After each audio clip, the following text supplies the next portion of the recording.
Hello बच्चों, मैं हूं कोशिका और आप मुझे देख रहे हैं लर्न स्मार्ट विद अशोक बगरी की क्लासेस से। आई होप आप सभी अच्छे होंगे। तो आज जो टॉपिक हम कवर कर रहे हैं वो काफी बच्चों को, मैक्सिमम बच्चों को काफी कंफ्यूजिंग लगता है, क्योंकि बच्चों को बेसिक जो है पता नहीं होते हैं। तो उन्हें क्या लगता है कि आप चाहे कोई भी टॉपिक ले लो, अगर आपके बेसिक क्लियर नहीं है तो आपको वो टॉपिक डिफिकल्ट ही लगेगा। तो आज की वीडियो में हम जेनेटिक्स के बेसिक के बारे में बात करेंगे। लॉ ऑफ इनहेरिटेंस क्या है, फिर आपका जो लॉ ऑफ डोमिनेंस क्या है, फिर आपका लॉ ऑफ सेग्रीगेशन क्या है, मेंडल्स लॉ क्या है, फिर मेंडल ने जो हाइब्रिडाइजेशन करवाई है आपकी वो कैसे की है, मोनोहाइब्रिड क्या है, डाई हाइब्रिड क्या है। लेकिन उससे पहले हमें जो है जीन के बारे में पता होना चाहिए, हेरिडिटी के बारे में पता होना चाहिए, फिर आपको ये पता होना चाहिए कि रिसेसिव एंड आपका जो डोमिनेंट ट्रेट है वो क्या है। तो आज हम इस वीडियो में डिस्कस करने वाले हैं ये सब, ठीक है। सबसे पहले हम शुरू करते हैं जेनेटिक्स से कि जेनेटिक्स क्या है। ये एक ब्रांच है बायोलॉजी की जिसमें हम स्टडी करते हैं जीन्स के बारे में, जीन्स में जो वेरिएशन आती है उसके बारे में एंड हेरिडिटी के बारे में, ठीक है। तो हम लिख सकते हैं कि ये क्या है, study of gene, genetic variation and heredity, heredity in heredity of organism, ठीक है। अब ये जीन क्या है, जेनेटिक वेरिएशन क्या है, हेरिडिटी क्या है, ये भी पता होना चाहिए, तभी हम जो है कंसेप्ट समझ पाएंगे। तो सबसे पहले अगर मैं जीन की बात करूं तो मान लीजिए हमारे पास से एक सेल है, ठीक है। ये सेल आ गया, ये सेल का न्यूक्लियस आ गया। अब सेल के न्यूक्लियस के अंदर ही हमारे क्या होते हैं, क्रोमोसोम, जेनेटिक मटेरियल हमारा प्रेजेंट होता है ना, होता है ना। कितने होते हैं ह्यूमन बीइंग में, क्रोमोसोम कितने हैं आपके 46 आपके पास क्या है, क्रोमोसोम है कितने, 23 के पेयर में, ठीक है। ऐसे हर एक लिविंग ऑर्गेनिज्म में अलग अलग क्या होंगे, क्रोमोसोम होंगे, ठीक है। अब यहां से हमने क्रोमोसोम निकाल लिया, ये आपका क्या है, क्रोमोसोम आ गया, ठीक है। ओके, अब क्रोमोसोम जो है बच्चों आपका किससे बना है, ये आपका बना है डीएनए से, ठीक है। किससे बना है, डीएनए से बना है। तो हम यहाँ पर एक डीएनए का स्ट्रक्चर बना लेते हैं। कैसा होता है, हेलिकल स्ट्रक्चर होता है हमारे डीएनए का, ठीक है। ये किससे बना हमारा क्रोमोसोम, डीएनए से बना। अब डीएनए के अंदर एक ऐसा पार्ट होता है जिसे हम जीन कहते हैं, ठीक है। एक ऐसा सेगमेंट होगा, पूरा डीएनए जो है उसके ऊपर जीन प्रेजेंट नहीं होते हैं, कुछ पार्ट में, कुछ सेगमेंट में जो क्या होंगे, हमारे जीन प्रेजेंट होंगे, जो क्या करते हैं, कोड करते हैं, क्या बनाएंगे वो, आरएनए बनाएंगे। कौन से, मैसेंजर आरएनए बनाएंगे। मैसेंजर आरएनए क्या करते हैं, जो आपका जेनेटिक मटेरियल है वो पास करेंगे किसमें, आपके नेक्स्ट जनरेशन में पास करेंगे, मतलब पेरेंट्स से लेकर जाएंगे बच्चे के अंदर, ठीक है। तो ये जो सेगमेंट है, मान लीजिए कि आपका जो जीन है वो यहाँ प्रेजेंट है, यहाँ पर प्रेजेंट है, या फिर एक यहाँ पर प्रेजेंट है। तो डिफरेंट डीएनए में जीन जो है अपना डिफरेंट काम करते हैं, ठीक है। लेकिन इनका काम क्या है, यही है जहां से हमारा जो जेनेटिक मटेरियल है वो दूसरे ऑर्गेनिज्म में, मतलब हमारा जो बच्चा होगा, हमारा जो नेक्स्ट जनरेशन होगा, वो यहीं से क्या होगा, ट्रांसफर होगा, ठीक है। क्या है ये, जीन है, ठीक है। ये आपका जीन आ गया, ठीक है। क्या करता है जीन आपका, ये हेल्प करेगा सेगमेंट ऑफ डीएनए। एक मिनट, कलर दोनों मुझे व्हाइट करने, क्या है ये, segment of DNA that code RNA, ठीक है। क्या मतलब हुआ, that code for RNA, ठीक है। यही क्या करेगा, आपका RNA बनाएगा, ठीक है। RNA बनाया इसने, कौन सा, मैसेंजर RNA बनाया, mRNA आप पढ़ते होंगे, है ना, ठीक है। ये इसने बनाया। अब ये जो RNA है ये आगे जाकर क्या करेगा, प्रोटीन बनाएगा, ठीक है। और प्रोटीन जो है आपका क्या करेगा, क्यों, आप देखो ना, जो आपका आरएनए है, आपकी पूरी बॉडी प्रोटीन से बनी है ना, बाल आपके प्रोटीन से बने हुए हैं, है ना। तो ये क्या है, ये यहाँ पर एक्सप्रेस कर रहा है खुद को। ये जो आपका जीन है, ठीक है, वो आरएनए बनाएगा, आरएनए जो है लेकर जाएगा पूरा जेनेटिक मटेरियल, है ना। फिर वहां पर क्या है, वो खुद को एक्सप्रेस भी तो करेगा ना। अब हम, मेरे बाल काले हैं तो क्यों काले हैं, क्योंकि एमआरएनए ने जो प्रोटीन बनाया वो उसका एक्सप्रेशन आया हमारा, मतलब विजिबल हुआ, तो एक्सप्रेस किया उसने खुद को, ठीक है। तो इसी तरह हर एक जीन में क्या होंगे, आरएनए प्रेजेंट होंगे, ठीक है। ये क्या करेगा, एक्सप्रेशन देगा, तभी हमें पता लगा कि नहीं, ये वाला जीन जो है इसमें ऐसा जो है हमारे पास क्या है, एक्सप्रेशन आया, और एक्सप्रेशन लीड करता है किसको, कैरेक्टर को। मतलब कि हमें ये पता है कि बाल तो होंगे लेकिन करली होंगे या स्ट्रेट होंगे, तो वो कौन डिसाइड करेगा, हमारा जीन ही डिसाइड करता है। अब यहाँ पर एक कंफ्यूजन ये हो जाती है कि जब हम जीन की बात करते हैं, ठीक है, जीन तो सेम ही रहेगा, जीन तो सेम ही रहेगा कि हाइट के लिए जीन अलग है, स्किन कलर के लिए जीन अलग होगा, आपका जो आई कलर है उसके लिए जीन अलग होगा। लेकिन आपने देखा होगा कि हाइट भी किसी की बहुत लंबा होता है, कोई जो है बहुत छोटा होता है ना, या फिर किसी की आई कलर ब्लू होती है, किसी की ग्रे होती है, किसी की ब्राउन होती है। तो इस तरह तो फिर जीन भी सारे अलग होंगे नहीं। यहाँ पर क्या है, यहाँ पर आपका आता है एलील। अब ये एलील क्या है,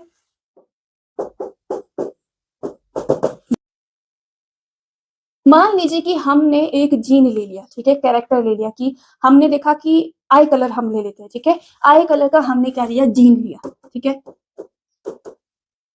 जीन ले लिया। ओके, ये आपका क्या है, ये आपका मदर का क्रोमोसोम आ गया, ठीक है, और ये आपके फादर का क्रोमोसोम आ गया, है ना। यहाँ पर क्या है, जो जीन की लोकेशन होती है, मान लीजिए कि अगर आपके फादर के क्रोमोसोम पर आई कलर का जीन जो है कहाँ प्रेजेंट है, यहाँ प्रेजेंट है, तो आपका जो मदर के क्रोमोसोम पर आई कलर का जीन होगा वो भी सेम ही लोकेशन पर होगा, चाहे मैं हूं या फिर आप हैं, हम सबके क्रोमोसोम पर जो पर्टिकुलर जीन है ना वो सेम ही रहेगा, उसकी लोकेशन सेम ही रहेगी, चाहे वो हाइट के लिए हो या फिर आपके जो क्या कहते हैं स्किन कलर हो, क्या पता स्किन कलर का यहाँ पर है तो इनके मदर फादर के क्रोमोसोम पर भी यहीं पर होगा, ठीक है, समझ आया। तो यहाँ पर हमने ले लिया आपके आई कलर का जीन, ठीक है, और इस लोकेशन को मतलब जहां पर जीन आपके प्रेजेंट होते हैं उसको हम कहते हैं लोकस, ठीक है, क्या है ये,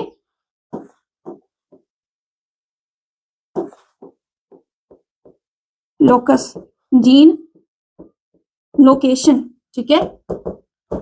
पर यहाँ पर एक चीज आप ध्यान रखने की, सारी जो जीन है वो एक जगह प्रेजेंट नहीं होगी, डिफरेंट जगह पर आपके क्रोमोसोम पर प्रेजेंट होगी, ठीक है। अब हमारे पास आ गया कि मान लीजिए आपकी जो मदर है उनकी जीन, जो आपके आई कलर की जीन है, आई कलर आपका क्या है, आपकी मदर का ब्राउन है, ठीक है, और आपके पापा का स्काई ब्लू है, ठीक है, या फिर ब्लू कह सकते हैं, स्काई ब्लू तो नहीं होती है, ब्लू होती है, ठीक है, ब्लू है, ठीक है। तो अब आपकी जो आंखें हैं वो आपके पापा पर चली गई, मतलब कि आपकी आंखें कैसी हैं, ब्लू है। तो अब यहाँ पर एक क्वेश्चन आता है कि ऐसा क्यों हुआ, क्योंकि जीन तो सेम ही है, फिर कलर कैसे डिफरेंट है ना, आपके मदर की जो है ब्राउन है तो आपकी ब्राउन क्यों नहीं हुई, है ना। तो यहाँ पर हमारा क्या आता है, एलील आता है, ये क्या है, एक ही जीन के डिफरेंट फॉर्म है, ठीक है, क्या है, एलील को हम क्या कहेंगे, डिफरेंट फॉर्म ऑफ जीन। कि मान लीजिए अगर हाइट की बात हम करते हैं, ठीक है, हाइट तो हाइट है लेकिन कोई तो टॉल है कोई डॉर्फ है, ऐसा क्यों है, क्योंकि यहाँ पर क्या है, हर एक जीन के डिफरेंट मल्टीपल एलील्स होते हैं, ठीक है। यहाँ पर क्या काम कर रहा है, एलील है, जैसा एलील होगा वैसा ही आपका ट्रेट होगा, कैरेक्टर होगा, कि अगर यहाँ पर एलील डॉर्फ है, ठीक है, जीन की फॉर्म डॉर्फ है तो आप जो है आपकी हाइट कम होगी, है ना। अगर मैं बात करूं कि आपका जो आई कलर है, ठीक है, आई कलर की बात करूं तो यहाँ पर हमने देखा है कि आई कलर बड़ी सारी होती है ना, कितनी होती है, ब्राउन, ग्रे, ब्लैक, है ना, ग्रीन, बहुत होती है ना। लेकिन जो चीज बना रहा है वो जीन एक ही है, ठीक है, वन जीन, लेकिन डिफरेंट टाइप हमारे पास क्या है, जीन के आ गए, उसको हम क्या कहेंगे, एलील कहेंगे। आ गया समझ, इतना लग गया पता कि क्या डिफरेंस है जीन और एलील में। जीन सिर्फ आपके पास एक ही प्रेजेंट होती है, एलील आपके पास मल्टीपल प्रेजेंट होती है। जैसे स्किन कलर की बात करें हम तो कोई डस्की होता है, कोई डार्क होता है, कोई फेयर होता है ना, तो वो क्या है, जीन उनके क्या है, जो एलील है, जीन में जो एलील है मतलब फॉर्म क्या है, अलग है, तो हम उसे कहते हैं एलील। इतना समझ आ गया, ठीक है, नेक्स्ट चलते हैं। अब हमें पता लग गया कि जीन क्या है। जीन आप कह सकते हैं, अगर हम इसकी डेफिनेशन देखें तो जीन क्या है, एक फंक्शनल यूनिट है हेरिडिटी, ठीक है। जैसे कि हमारा सेल जो है वो क्या है, स्ट्रक्चरल एंड फंक्शनल यूनिट है लिविंग बीइंग का। उसी तरह सबसे जिसकी वजह से जो है हेरिडिटी हो रही है, पॉसिबल हो रही है, वो क्या है, फंक्शनल यूनिट है आपका हेरिडिटी का जीन। ठीक है, जीन की जो है क्या बोलते हैं, इसे हम कहते हैं फंक्शनल यूनिट ऑफ हेरिडिटी। ठीक है, अब ये हेरिडिटी क्या है, हेरिडिटी के बारे में पढ़ लेते हैं हम। देखो, आप कभी जो है कहीं फंक्शन में जाते हैं अपने पेरेंट्स के साथ, तो आपको कोई रिलेटिव मिलता है जो आपने पहले कभी नहीं देखा और उन्होंने आपको कभी नहीं देखा, तो वो आपको कॉम्प्लीमेंट देते हैं कि ये देखो कितनी सुंदर लड़की है, अपनी माँ पर गई है ना, है ना। क्यों कहते हैं, क्योंकि आपके एक्सप्रेशन जो है किसी हद तक आपके पेरेंट्स के साथ जो है मैच करते हैं। ठीक है, तो वहां पर क्या हो रहा है, जो कैरेक्टर्स हैं पेरेंट्स के, वो किस में आ रहे हैं, ऑफ स्प्रिंग में, मतलब बच्चों में आ रहे हैं, ट्रांसफर हो रहे हैं, तो उसे हम कहते हैं हेरिडिटी। ठीक है, क्या कहेंगे, transfer of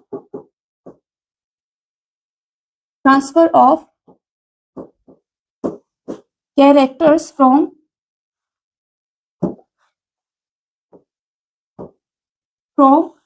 parent to offspring.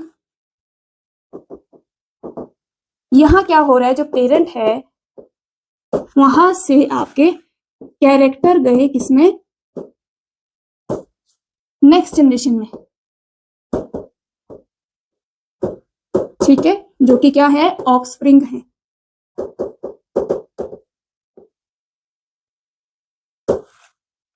ठीक है, दोबारा लिखती हूं मैं।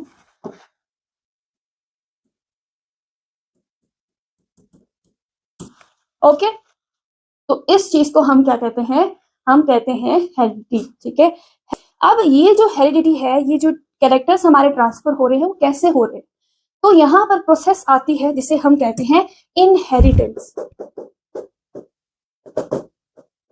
इनहेरिटेंस क्या है, जैसे हेरिडिटी क्या है, आपके जो ट्रांसफर हो रही है चीजें, ठीक है, वो हेरिडिटी है, लेकिन प्रोसेस क्या है, किस तरह हो रही है, लॉ ऑफ डोमिनेंस आ गया आपका, लॉ ऑफ सेग्रीगेशन आ गया, है ना।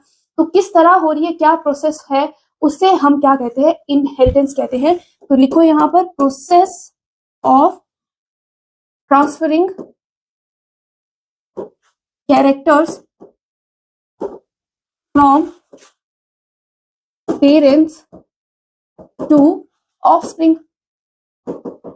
समझ आया, तो इसी के बेसिस पे हम क्या करते हैं, लॉ ऑफ इनहेरिटेंस को पढ़ते हैं। ठीक है, इतना लग गया पता।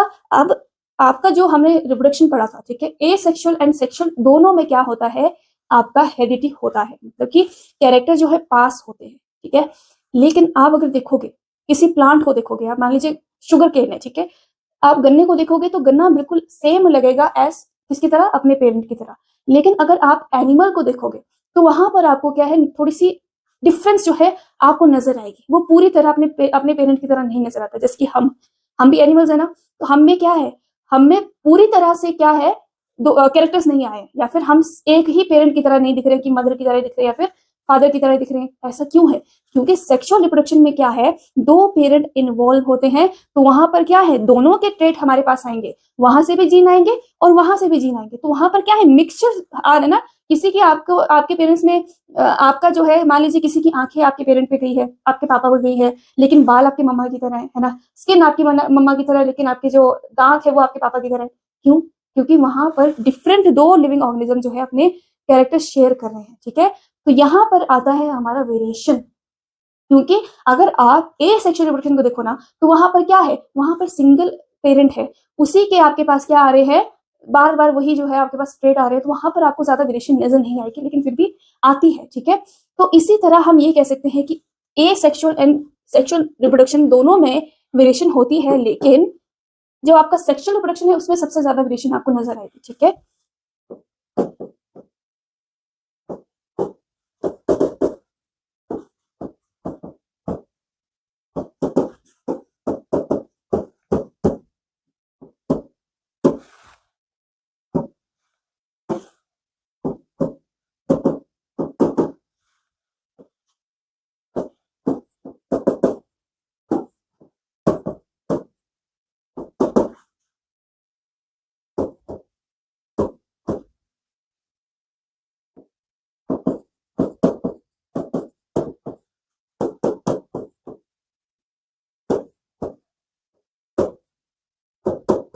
ठीक है, अब ये वेरिएशन क्या है? वेरिएशन है डिफरेंस। डिफरेंस किसमें? आपके पेरेंट्स और आपके अंदर जो ट्रेट है उन दोनों में जो डिफरेंस है वो क्या कहलाता है? आपका वेरिएशन कहलाएगा। ठीक है, क्या है वेरिएशन?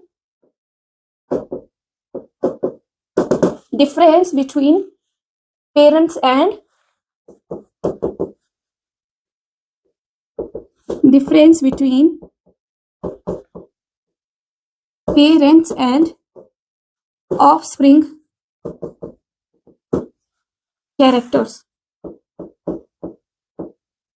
अब ऐसा क्यों होता है? वेरिएशन क्यों जरूरी है? अगर वेरिएशन नहीं होगी बच्चों तो जो चीजें क्लाइमेट में चेंजेस आ रहे हैं, चीजें कितनी तेजी से बढ़ रही हैं, है ना, तो वहां पर हमें क्या चाहिए? नए कैरेक्टर्स चाहिए, थोड़े डिफरेंट कैरेक्टर्स चाहिए ताकि हम जो है सर्वाइव कर सकें। दूसरी चीज की एवोल्यूशन अगर आपको करना है तो आपके पास न्यू जो है कैरेक्टर्स आने चाहिए, तभी एवोल्यूशन पॉसिबल है। क्योंकि अगर आप सेम ही कैरेक्टर्स जो है लेते रहेंगे तो वहां पर फिर आपको वेरिएशन नहीं होगी, तो फिर वहां पर एवोल्यूशन भी नहीं होगी, है ना। तो इसीलिए वेरिएशन काफी इंपॉर्टेंट है। लेकिन इसका एक कौन ये है कि जब वेरिएशन होती है तो उसकी वजह से जो आप पहले थे, मतलब जो आपका ओरिजिनल फॉर्म था किसी लिविंग ऑर्गेनिज्म का, जैसे जैसे वो रिप्रोड्यूस करते गए, जनरेशन बढ़ती गई, तो उसमें इतने सारे चेंजेस आ जाते हैं कि वहां पर फिर एक नई स्पीशीज आपको नजर आ जाती है। ठीक है, तो फिर वहां पे जो ऑथेंटिसिटी होती है ना किसी की, वो खत्म हो जाती है। तो ये एक थोड़ा सा कौन है, लेकिन प्रोस ज्यादा है, क्योंकि आपको अगर सर्वाइव करना है एनवायरमेंट में तो आपको अडेप्टेशन की जरूरत होती है, नई चीजों की जरूरत होती है। तो उसी तरह वेरिएशन भी बहुत इंपॉर्टेंट है। ठीक है, इतना समझ आ गया? ठीक है, नेक्स्ट चलते हैं। अब हम बात करेंगे मेंडेलियन इनहेरिटेंस के बारे में।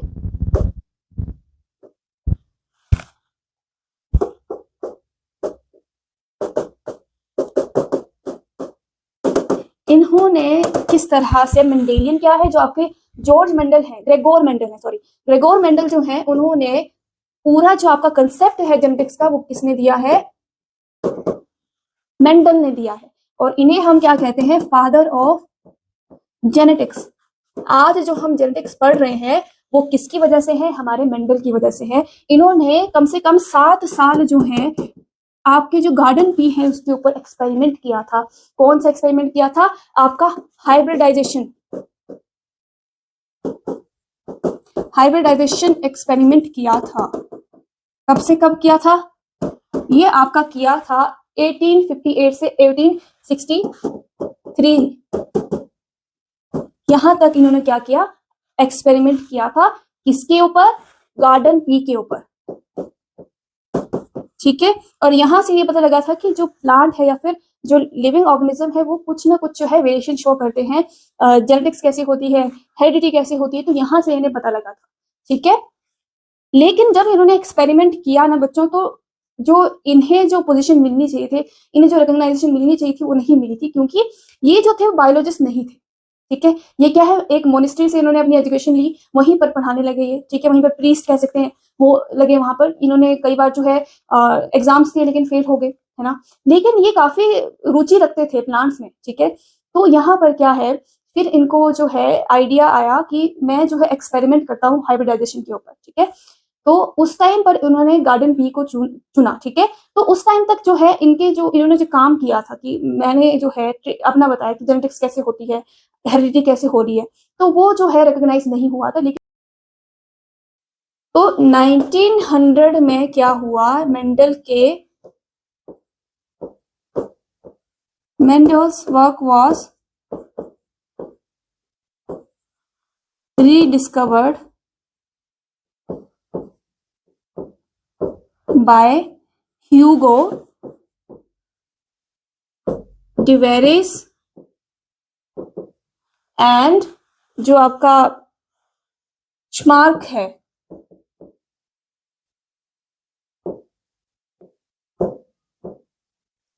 उन्होंने क्या किया? जब एक्सपेरिमेंट किए ना उन्होंने, तो उन्होंने वही पाया जो मेंडल ने दिया था। ठीक है, तो इसकी वजह से यहाँ पर 1900 में जो है मेंडल का वर्क जो है रीडिस्कवर हुआ था। ठीक है, अब हम देखते हैं कि उन्होंने सिर्फ जो आपका गार्डन पी है उसे ही क्यों चूज किया था? ऐसा क्या था गार्डन पी में कि उन्होंने जो है उसे चूज किया था? सबसे पहले ये देखते हैं कि ऐसा क्या था। ठीक है, कि उनका जो मेंडल का जो वर्क है वो सक्सेसफुल हुआ। ठीक है,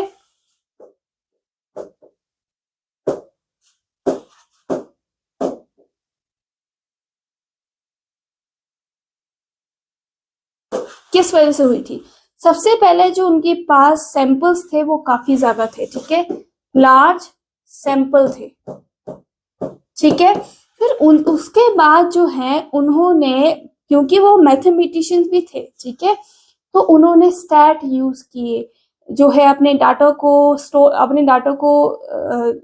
स्टोर करने के लिए उन्होंने क्या किया, मैथ का यूज किया। तो उसकी वजह से ये क्या हुआ, क्योंकि पहले किसी ने भी मैथ जो है बायो में यूज नहीं किया था, ठीक है, तो इन्होंने क्या किया, मैथमेटिक्स यूज करके अपने जो डाटा था उसका एनालिसिस किया था, ठीक है।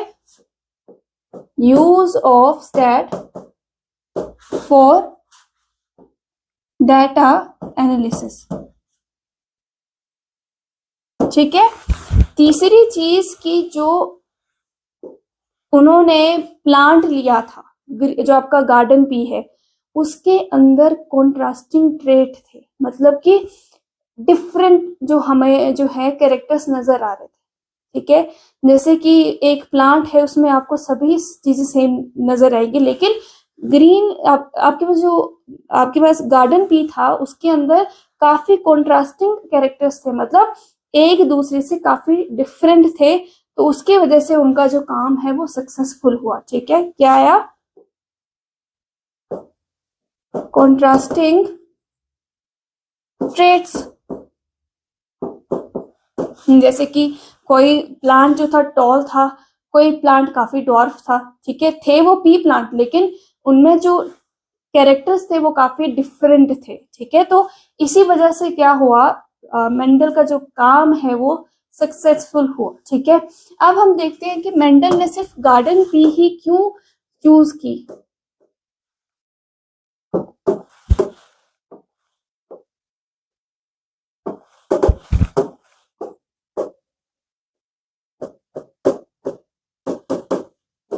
क्योंकि पहली चीज, जो गार्डन पी थे वो उनकी लाइफ जो थी शॉर्ट थी, मतलब कि उन्हें वेट करने की जरूरत नहीं पड़ी कि अब मैं जो है 1 साल वेट करूंगा, फिर उसके बाद जो है प्लांट्स उगेंगे, फिर उसके बाद जो है सीड बनेंगे। तो उनकी जो लाइफ थी वो काफी शॉर्ट थी, इसीलिए उन्होंने गार्डन पी जो है उसके ऊपर एक्सपेरिमेंट किया, ठीक है, शॉर्ट लाइफ, ठीक है। उसके बाद जो, क्योंकि अगर आप एक्सपेरिमेंट कर रहे हैं ना, तो आप जो है एक ही जो आपके पास सैंपल है उसके ऊपर रिलाई नहीं कर सकते, आपको डिफरेंट और ज्यादा जो है सैंपल्स चाहिए, तभी आप अपने जो आपका एक्सपेरिमेंट है वो अच्छे से कर पाएंगे, है ना।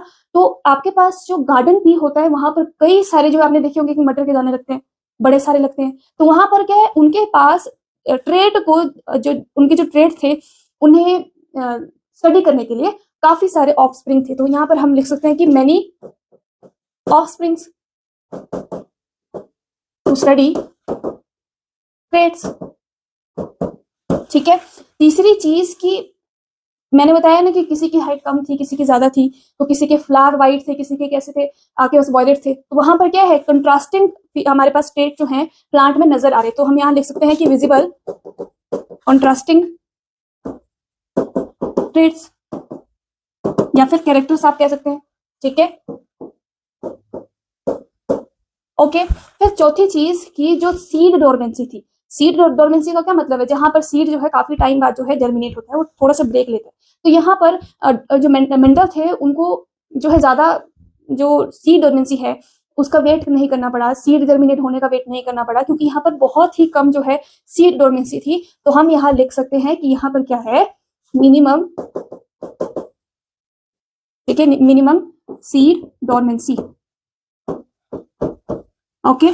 फिर एक आया कि जो आपके पास जो मटर है, ठीक है, वो सेल्फ पॉलिनेशन कर सकते हैं क्रॉस पॉलिनेशन के साथ, ठीक है, ओके। क्या कर सकते हैं, अब सेल्फ पॉलिनेशन इसलिए कर रहे हैं क्योंकि क्रॉस पॉलिनेशन के लिए आपको मीडियम चाहिए, आपके पास एजेंट होने चाहिए पॉलिनेशन के लिए। अगर आप सेल्फ पॉलिनेशन की बात करें तो वो खुद हो जाएगा, ठीक है। तो यहाँ पर क्या था, सेल्फ पॉलिनेशन भी था, ओके। तो ये आपके पास कैरेक्टर्स थे कि इसीलिए मेंडल ने जो गार्डन पी है उसे चुना था, ठीक है। इतना समझ आ गया, ओके। अब नेक्स्ट चलते हैं। अब हमने पढ़ा था कि यहाँ पर क्या है, यहाँ पर किसी की आईज जो है ब्लू है, किसी की आईज जो है ग्रे है। अब पेरेंट के आपके पास दो पेरेंट हैं, मम्मी पापा है, ठीक है। मम्मी की आइज ब्राउन है और पापा की कैसी है, ब्लैक है। तो आपकी आइज ब्लैक है, ब्राउन क्यों नहीं है? तो ऐसा क्यों है? हमारे पास एलील तो डिफरेंट है, लेकिन सारे एलील जो हैं, सारे कैरेक्टर तो एक साथ नहीं हो सकते ना। एक ही जो है क्या करेगा, शो करेगा, विजिबल हमें दिखेगा कि अगर मेरी आइज ब्राउन है तो यहाँ पर जो जीन का ब्राउन एलील था, ठीक है, वो डोमिनेंट है। अब ये डोमिनेंट क्या है? मान लीजिए कि आपके पास आई कलर है, ठीक है, ओके। आपके पेरेंट्स में से मम्मी का जो आपके पास कलर है, ठीक है, वो कैसा है, ब्राउन है। और आपके पास फादर का जो कलर है आई का, वो कैसा है, ब्लैक है, ठीक है। अब यहाँ पर अगर आप अपने आप को देखोगे तो मान लीजिए कि आपका जो कलर है आपकी मम्मा की तरह जो है सेम है, ठीक है। तो यहाँ पर जो मम्मा का आपका जीन था या फिर एलील था, वो क्या कर गया, वो डोमिनेट कर गया, मतलब कि उसी ने अपना कैरेक्टर जो है शो किया, ठीक है। और जो आपका फादर का कैरेक्टर था वो क्या हो गया, वो कहीं छुप गया, वो रिसेसिव कहलाता है, क्योंकि वो अपने आप को एक्सप्रेस नहीं कर पाया, ठीक है। तो यहाँ पर क्या है, यहाँ पर आ जाते हैं दो टाइप के एलील। एक आएगा डोमिनेटिंग, डोमिनेटिंग, और दूसरा है रिसेसिव, ठीक है। तो जो डोमिनेटिंग है आपके पास एलील, उसको हम डिनोट करते हैं किससे, कैपिटल टी के साथ, ठीक है। और जो रिसेसिव है उसे हम डिनोट करते हैं स्मॉल टी के साथ, ठीक है। ये जो आपके पास डोमिनेटिंग एलील है, डोमिनेटिंग कैरेक्टर है, ये हमेशा जो है एक्सप्रेस करता है, ठीक है, हमेशा एक्सप्रेस करेगा, ठीक है। तो यहाँ पर क्या है, अब ये जो रिसेसिव था, आएंगे दोनों आपके पास, मदर के एलील भी आएंगे और फादर के एलील भी आएंगे, लेकिन जो डोमिनेट होगा, ठीक है, वो ही शो करेगा। तो इसको हम क्या कहते हैं, डोमिनेटिंग एलील, और इसको हम कहते हैं रिसेसिव एलील, ठीक है, ओके। ये तब ही आपके पास एक्सप्रेस कर पाएगा जब आपके पास डोमिनेटिंग एलील नहीं प्रेजेंट होगा। तो आपके पास फिर आपके फादर की जो ब्लैक आइज है वो आपके कलर आइज हो सकता है, लेकिन यहाँ पर क्या है, आपकी मदर की आइज ब्राउन है तो आपकी ब्राउन है, तो इसका मतलब कि वहां पर डोमिनेटिंग ट्रेट किसका है, आपकी मदर का है, ठीक है। ये तब ही करेगा जब ये वाला प्रेजेंट नहीं होगा, ठीक है। ऐसे तो हमेशा जो है आपका डोमिनेटिंग ही आपका एक्सप्रेस करेगा। रिसेसिव आपके पास जो एलील है, जीन है, वो कभी भी डोमिनेट नहीं कर सकता अनलेस यहाँ पर डोमिनेटिंग एलील ना हो, ठीक है। इतना समझ आ गया। अब ये जो आपके पास एलील होते हैं, ये दो टाइप के होते हैं। देखो, अगर तो आपके पास दोनों जो है वो कैसे होते हैं, है ना। तो यहाँ पर क्या है, अगर दोनों जो आपके पास ट्रेट है वो क्या है, डोमिनेंट है, ठीक है। तो यहाँ पर हम इसे कह सकते हैं क्या, होमोजाइगस डोमिनेटिंग कंडीशन, ठीक है। यहाँ पर क्या है, होमोजाइगस है पर डोमिनेटिंग है, ठीक है, ओके। लेकिन अगर आपके पास एक डोमिनेटिंग है, दूसरा क्या है, रिसेसिव है, तब भी ये क्या होगा, डोमिनेटिंग होगा, लेकिन कैसा होगा, हेटेरोजाइगस, हेटेरोजाइगस कंडीशन हो सकता है यहाँ पर, ठीक है। हेटेरोजाइगस कंडीशन होगा, ओके, होगा तो ये क्या होगा, डोमिनेटिंग ही होगा, क्योंकि आपके पास डोमिनेंट कैरेक्टर प्रेजेंट है, ठीक है। नेक्स्ट, अगर आपके पास दोनों ही कैसे होंगे, रिसेसिव होंगे, ठीक है, स्मॉल टी है तो रिसेसिव है, तो यहाँ पर ये क्या कहलाएगा, होमोजाइगस, लेकिन कैसा, रिसेसिव, ठीक है। इतना लग गया पता कि अगर आपके पास दोनों जो एलील है वो कैसे है, डोमिनेटिंग है, तो वहां पर कंडीशन आ जाएगी होमोजाइगस डोमिनेटिंग कंडीशन। यहाँ पर हो क्या रहा है, जो आपका सेल है, सेल के पास दोनों जो आपके एलील हैं वो कैसे हैं, सेम है। When cell contain same allele, मतलब यहाँ पर क्या हो रहा है, यहाँ पर मदर की भी क्या है, ब्राउन आइज है, और फादर की भी क्या है, ब्राउन आइज है, तो वहां पर सीधे आपके पास ब्राउन आइज आ जाएगी, ठीक है, जो आपका नेक्स्ट जनरेशन होगा, ठीक है। अगर आपके फादर की जो है ब्राउन आइज है, मम्मा की ब्लैक है, तो यहाँ पर क्योंकि डोमिनेटिंग हमेशा जो है एक्सप्रेस करता है खुद को, तो वहां पर क्या है, आपके पास ब्राउन आइज आ जाएंगी, ठीक है। वो क्या है, हेटेरोजाइगस कंडीशन है। यहाँ पर क्या हो रहा है, cell contain different alleles, okay. यहाँ पर क्या है, यहाँ पर दोनों ही आपके पास क्या है, सेम जो है एलील प्रेजेंट है, लेकिन दोनों अगर जो है ब्राउन, आपके पास जो आपके पास ये तभी होगा जब आपके पास क्या है, डोमिनेटिंग कैरेक्टर नहीं होगा, ठीक है। ओके, इतना समझ आ गया कि होमोजाइगस क्या है एंड हेटेरोजाइगस कंडीशन क्या है, ठीक है। कि अब देखो ना, अब हम जब आपका monohybrid cross and dihybrid cross करेंगे ना, तो वहां पर कुछ चीजें आएंगी, उसके बारे में हम पढ़ लेते हैं, ठीक है। पहली चीज कि आपको एक फिनोटाइप जो है नजर आएगा। फिनोटाइप क्या है, देखो फिनोटाइप, मान लीजिए आपके पास जो है एक प्लांट है जिसकी हाइट जो है, एक टॉल प्लांट है, ठीक है, ठीक है, और एक जो है आपके पास ड्वार्फ प्लांट है, ठीक है, क्या है, ड्वार्फ प्लांट है। तो ये हमें क्या है, दिख रहा है कि ये छोटा है ये बड़ा है ना, दिख रहा है ना। तो यहां से हम कह सकते हैं कि जो कैरेक्टर्स हम देख सकते हैं उन्हें हम कहते हैं फिनोटाइप। क्या है ये, विजिबल कैरेक्टर्स, ठीक है, जो हम नेकेड आईज से अपनी आंखों से प्लांट को देख सकते हैं बाहर से, है ना। उनकी हाइट भी देख सकते हैं कि ड्वार्फ है या फिर टॉल है, तो वो क्या है, आपका फिनोटाइप है, ठीक है। और क्या आप ये बता सकते हैं यहाँ से कि ये इसका जो जेनेटिक कॉम्बिनेशन है वो क्या है, ये डोमिनेटिंग है या फिर ऐसा है या फिर ऐसा है, बता सकते हो आप? बिना जो है आपको कॉम्बिनेशन पता हुए बता सकते हो कि इसकी जेनेटिक कॉम्बिनेशन क्या है? नहीं बता सकते ना। तो वहां पर आता है आपका जीनोटाइप, वहां पर क्या है, जीनोटाइप आता है, मतलब कि जेनेटिक कॉम्बिनेशन, कि क्या कॉम्बिनेशन है जिसकी वजह से ये रिजल्ट हमारे पास आया है, ये दिख रहा है ना। जैसे कि आइस की बात की मैंने कि क्या रिजल्ट है, क्या जेनेटिक उसका कॉम्बिनेशन है, उस क्या आपके पास एलील है, डोमिनेटिंग है, रिसेसिव है, वो हम कैसे पता कर सकते हैं, जीनोटाइप के थ्रू पता कर सकते हैं। क्या टीटी, ठीक है, या फिर ये हो सकता है या फिर ये। अब इसके साथ आप क्रॉस में दो चीजें और पढ़ेंगे कि एक होता है F1 जनरेशन, ठीक है, और एक है आपके पास F2 जनरेशन। अब ये क्या है, देखो हम जब भी क्रॉस करते हैं तो पहले हम लेंगे पेरेंट्स को, ठीक है। पेरेंट्स जब फ्यूज करेंगे, क्रॉस बनाएंगे, क्रॉस करेंगे, ठीक है, तो वहां पर हमारे पास जो जनरेशन आएगी, पहली जनरेशन को हम क्या कहते हैं, आपका फर्स्ट जनरेशन कहते हैं, ठीक है। क्या कहेंगे, फर्स्ट जनरेशन कहते हैं। इसका एक वर्ड था, ये आपका फिलियल, फिलियल जनरेशन जो है हम इसे कहते हैं, जिसका मतलब होता है सन, मतलब फर्स्ट जनरेशन, जो उसका बेटा या फिर बच्चा होगा उसे हम क्या कहते हैं, फिलियल जनरेशन, ठीक है। ओके, अब यहाँ पर जो हमारे पास आपके पास जो कॉम्बिनेशन आएगा, मतलब ऑफस्प्रिंग बनेंगे, वहां पर आपको ज्यादा वेरिएशन नहीं दिखेंगी, कैरेक्टर्स आपको नजर नहीं आएंगे ज्यादा नए, ठीक है। तो उसके लिए हम क्या करते हैं, F1 जनरेशन को क्या करेंगे, फिर से खुद के साथ ही क्या करवाएंगे, आपको जो सेल्फिंग होता है, ठीक है, सेल्फिंग करवाएंगे, सेल्फ क्रॉसिंग करवाएंगे, ठीक है। उसकी वजह से हमारे पास नए जो है ट्रेट आएंगे, वेरिएशन नजर आएगी। तो जब हमारे पास क्या होता है, आपका जो पेरेंट्स के बाद हमारे पास जो जनरेशन आई उसे हम कहते हैं फर्स्ट जनरेशन, मतलब कि F1 जनरेशन। फिर आपके पास जब हम उस फर्स्ट जनरेशन को क्रॉस करवाते हैं, ठीक है,